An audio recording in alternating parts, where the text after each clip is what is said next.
Ladies and gentlemen, boys and girls, worshippers of all ages, welcome to YouTube. My name is SeaRaptor, and today we're bringing you a first look at upcoming Tier 8 Premium American Light Cruiser.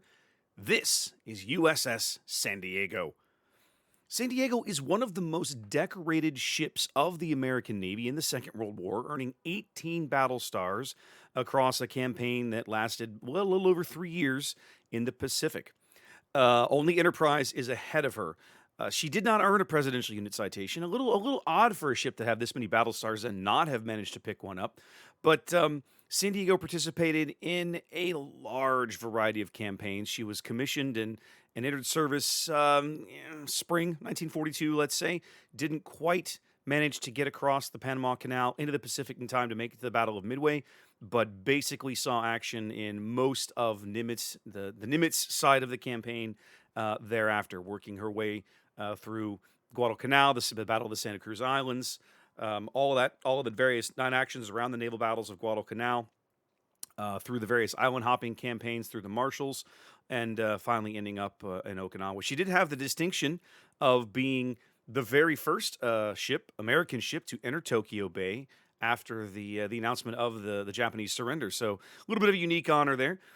But San Diego is finally coming to World of Warships, and she's coming not as you would expect to fanfare, but maybe perhaps with a little bit of controversy.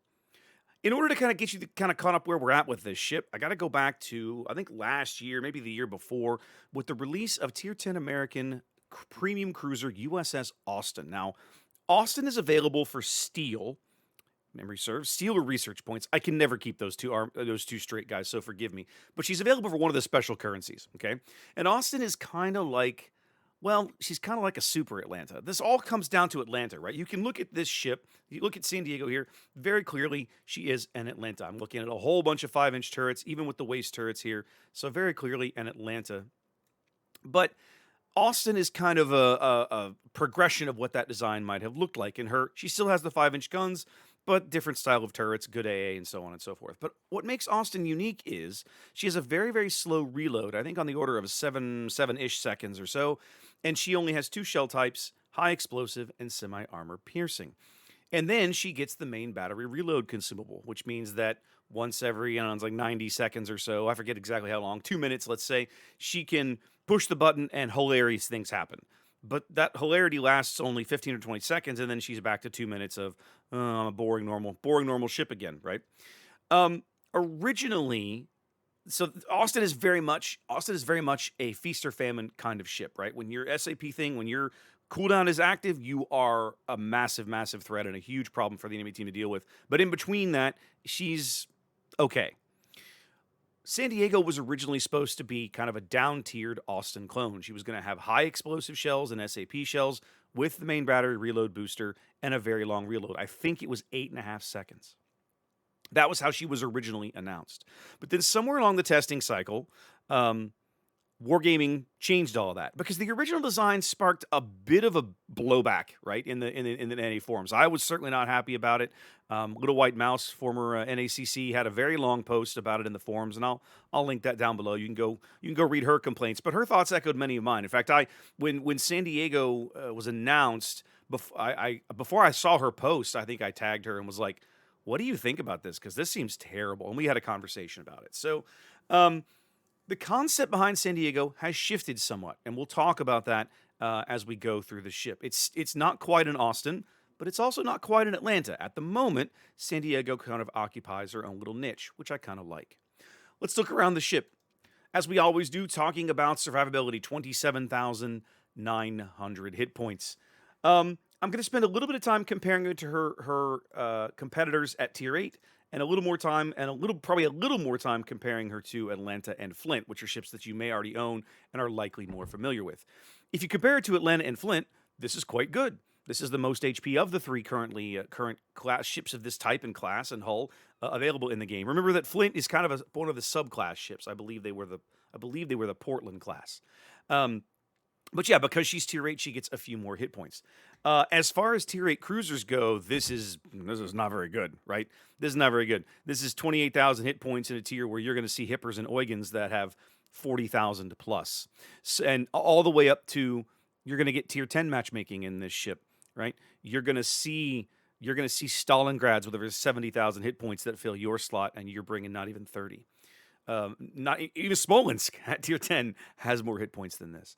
So in the matchmaking bracket you're in, this is going to feel really bad. This is going to feel very Pan-Asian, I dare say, right? A lot of the Pan-Asian cruisers are very, very, very, very low on health for their various matchmaking brackets, and San Diego is no exception. She's going to feel just like those ships in that regard. So guard your health jealously, play cautiously, play smart. Armor. She's a light cruiser, guys. There's nothing to get excited about here. We'll talk about it.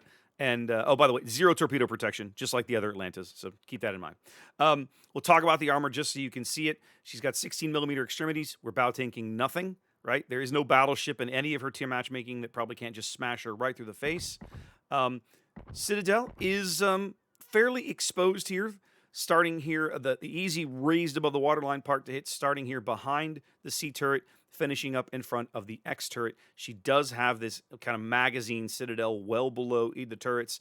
This one is theoretically harder to hit just because it's how far below the waterline it is. But at longer ranges, you'll be able to plunge some shells through here and probably hit this a little bit as well if you need to. But you're going to be aiming here under the stacks, and that's where the meaty, juicy part of the Citadel is. I mean, if you've fought in Atlanta, you know what you're up against in terms of armor scheme. There are no changes there. Maneuverability and concealment. From a maneuverability perspective, there are no changes really from the other Atlantas as well. 32.5 knots, 610 on the turning circle, does match her sister ships. 7.3 on the rudder shift is a little better, but again, you're not going to notice that, right? We're talking about a half a second, right, to flip the rudder, from dead center over, hard over. You're never going to notice that. Concealment. You see her 11.4 with her permanent camo on. Now, it's going to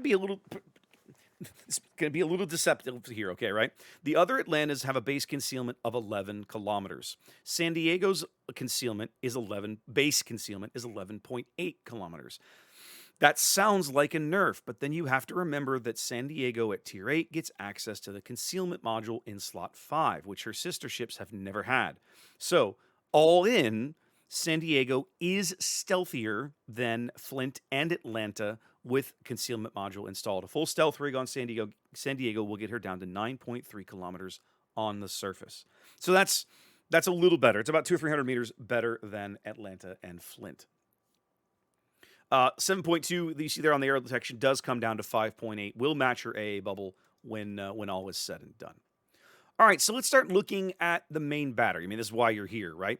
So San Diego does retain Atlanta's turret layout, right? I've got 3 super firing turrets up forward, and these are American 5-inch 38s, just like you see on Gearing and Atlanta and all the other battleship secondaries. They're all over the place, right? I have what they call these waist turrets on each side of the ship, right? Right here, kind of just on the aft side of the superstructure.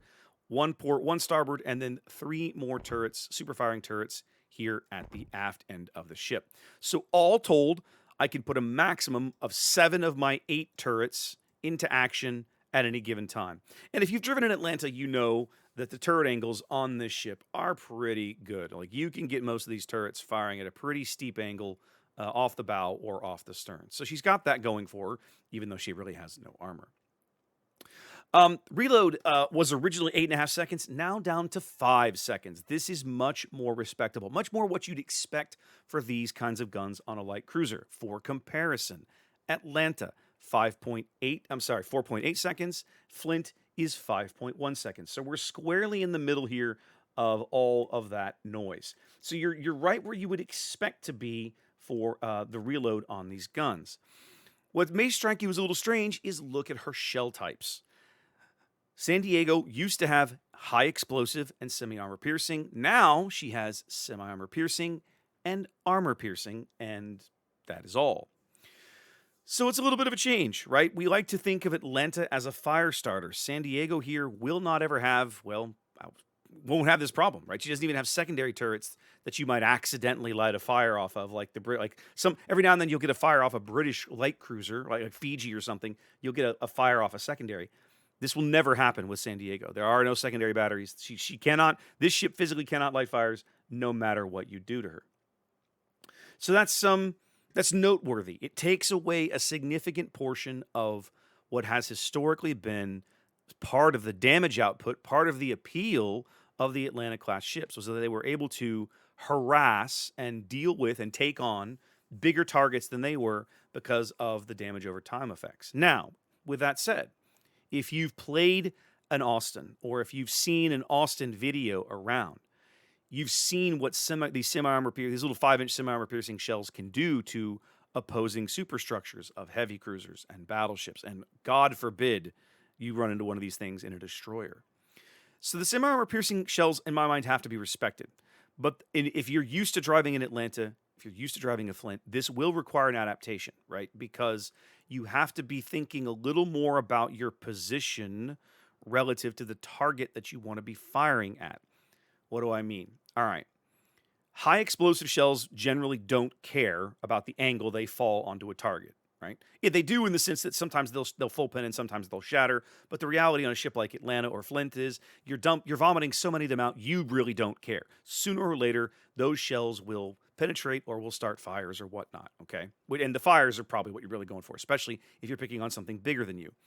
SAP shells, however, do very much care what angle that they fall or impact an opposing ship. Right. So if you're farming a battleship with your SAP and he goes bow on to you, now you're going to have a theoretically much more difficult time getting good penetration out of those shells. Theoretically, right? Again, it's all dependent on the target, right? The bottom line is, in most Atlantas and Flints, you've never really had to consider your angle to target because you can always just go, I'll just load the HE and just vomit shells at him.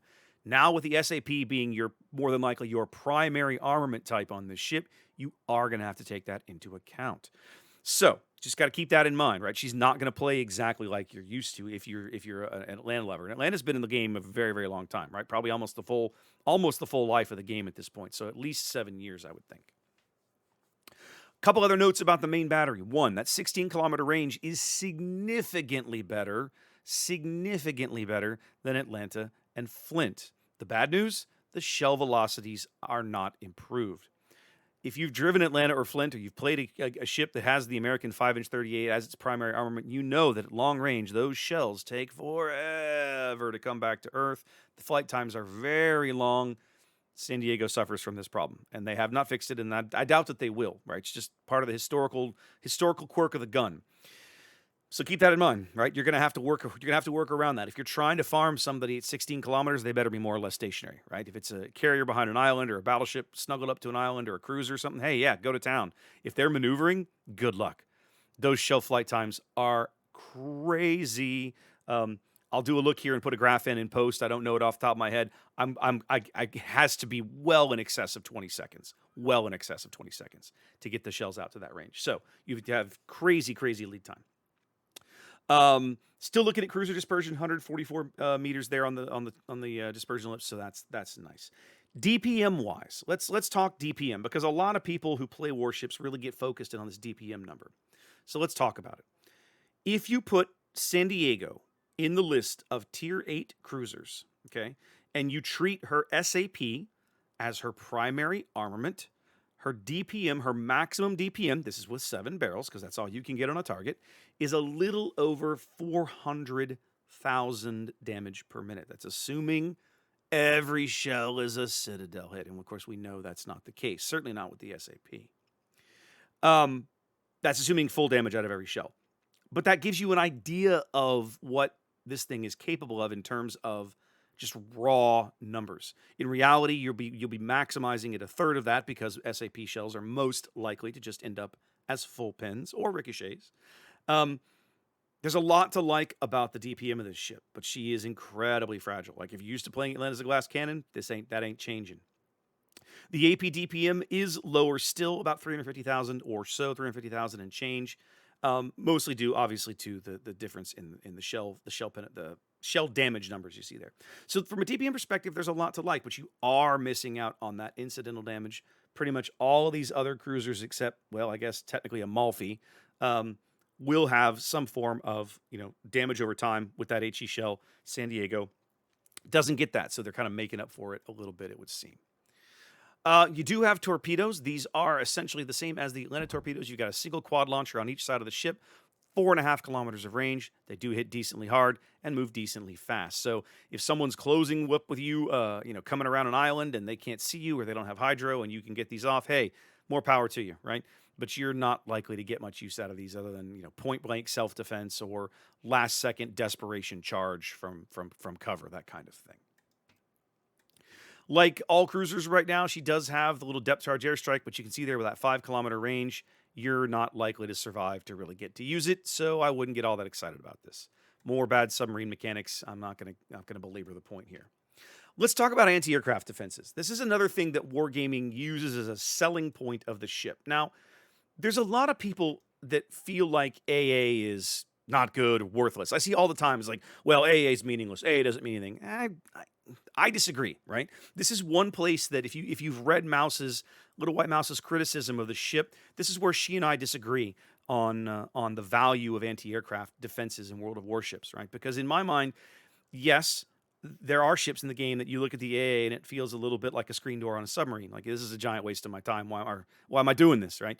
But many ships, certainly starting around Tier 8, as we get into the mid and late war and anti-aircraft defenses became more of a thing, their base anti-aircraft suite is actually quite solid, and by the time you invest a little bit of effort into it, it can be really, really good at least discouraging or pissing off the enemy carrier, and sometimes that's still a win in my book. So let's talk about the numbers, okay?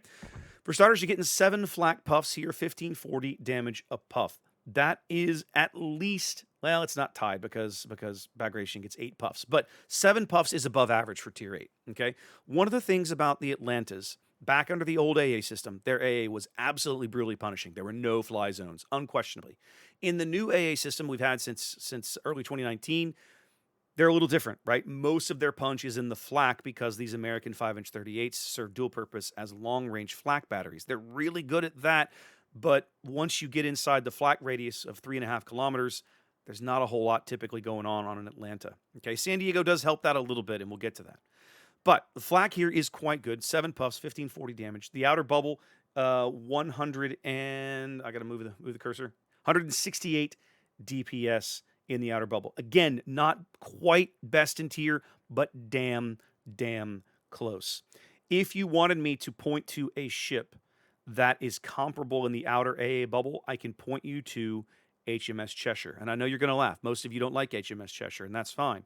But if you own a Cheshire or you've driven a carrier against a Cheshire player who knows what he's doing, you know that AA is nothing to sneeze at, right? Cheshire's AA for Tier 8 is really quite good. So the outer bubble, very comparable. Things get a little less rosy as we move to the inner bubble. If you know Atlanta and Flint, you know that their middle bubble is either non-existent or very, very bad. San Diego's is not amazing, but at least she has one. You see there, I'm getting 91 extra DPS out of a smattering of Bofors mounts that have kind of found their way here on the stern, or I think there's a few tacked up to the superstructure maybe. I thought I saw some amidships. Aren't there like some double barrel ones here along the side? Yeah, like there's one here. So she's got a few Bofors around that at least give her a middle bubble. It's not amazing, but it's present, so I'll take it, okay? And then her inner bubble remains on the back of the 20mm Oerlikons, and it is not too shabby, okay? All in, this ship's AA is below what you would think on paper, okay? What do you mean, Raptor? Well, let's think about it, right? If you've driven a Cleveland or a Baltimore, their total all-in maximum AA DPM is, let's say, in the 500-ish range, 500 plus, okay? San Diego's here's base number is around 330. So on paper, you look at this ship and go, ugh, that's not an AA boat at all. Well, there are some mitigating circumstances, and we'll talk about those in just a moment because we're about to go look at consumables. One is keep in mind the flak, right? Flak is not an insignificant thing, especially by the time you invest in a skill or one of the captain skills that gives her that extra flak puff, for example. That helps just that little much more. But let's talk about her consumables because this is important. For starters, like Atlanta, she gets access to defensive fire. Unlike Atlanta and Flint, she doesn't have to choose. She's forced into it. Every San Diego you encounter as a carrier driver will have defensive fire. And it is the American destroyer defensive fire that is plus 100% continuous damage rather than plus 50%. That's notable. Now, they don't get unlimited charges like Atlanta does. Okay, so keep that in mind, right? This is a ship that by the late game might be sucking wind a little bit, might have blown some of those charges, might be struggling in terms of being able to fight off planes later in a battle. But in the early going, if you come at this guy with the armament type that he decides he doesn't want to deal with, he'll push his little button and probably melt all your planes. So keep that in mind, right? The DFAA is better, is really, really good. When you push this button, you're going to get more like what you're used to off of a Cleveland, off of a Baltimore, okay? What else has she got going on? Obviously, she's a ship in World of Warships. I've got Damage Control Party. I do have a heal. The Repair Party was added as a part of her internal testing cycle. This should give her a little more longevity. This is a standard Tier 8 cruiser heal. Nothing fancy here, right? So the trick is keeping this ship, take some light damage, but don't take catastrophic damage. And of course, if you've ever driven in Atlanta, you know that quote unquote don't take catastrophic damage is, well, that's the name of the game. Good luck. She does get 5-kilometer hydro. This will be nice. This is not something I think you should be probably trying to really, get up there and use early in a match because, well, you're going to get focused out. But in the late game, you're trying to hunt down a destroyer, trying to push some smoke. This could be really useful. And of course, if nothing else, she can use it to screen herself and her allies from incoming torpedoes. Talked about the defensive fire. And then she does retain main battery reload booster. Now, when the original test was being done, this was an unlimited charge, right? She was literally being treated like an Austin. What they've done is they've given her a real reload now of 5 seconds and limited the MBRB charges to only 2. 50-second bonus there means that when you push that little button for 15 seconds, you're going to throw salvos downrange every 2.5 seconds. So that button ought to be good for, if my math is right, 6 salvos. That's pretty good. That's pretty good. If you find yourself at close combat with something you really want to get rid of, something with like a cruiser with an exposed citadel, you can load the AP and probably punch him out.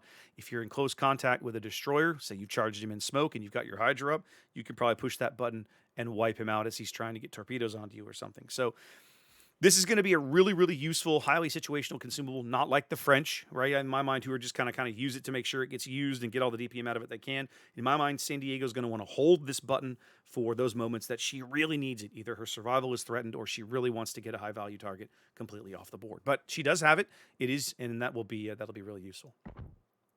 So yeah, that's kind of our quick look around San Diego.